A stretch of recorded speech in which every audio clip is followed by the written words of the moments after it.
ፈቱ ጥሩ ነው፣ ግን ያ ከይሲ ካለ ስራቸውን እንዲሰሩ አይፈቅድላቸው። ስለ ኬሌቤክ አቤቱታ ልታሰማኝ ነው የመጣው? ለሌላ ነገር መምጣት ነበረብኝ። ቆይ ምንድን ነው የምትለው? አምላኬ ሆይ ሃይዳር፣ ዕድሜ ልክህን በእኔ ዙሪያ ስታንዣበብ ኖረ። አሁን ደግሞ በወንድሜ ልጅ ልታስፈራራኝ ነው? እባክህ አታስመስል። እኔን ልታይ ነው እዚህ የመጣኸው? ታላቁና ቆፍጣናው ሃይዳር ነኝ እኮ። እባክሽ ስሚ፣ ይኸውልሽ ራስሽን እንደዚህ አትቆልዪው እሺ?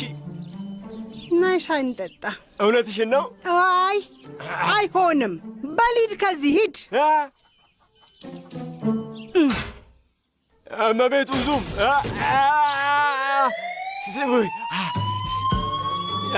ስሚ፣ ያ የወንድምሽን ልጅ ኬሌቤክን ከዛ የባህር ዳርቻ አካባቢ ትሰሚኛለሽ? አሸዋ እንኳን እንደማልሰጠው ንገሪው እሺ? አዎ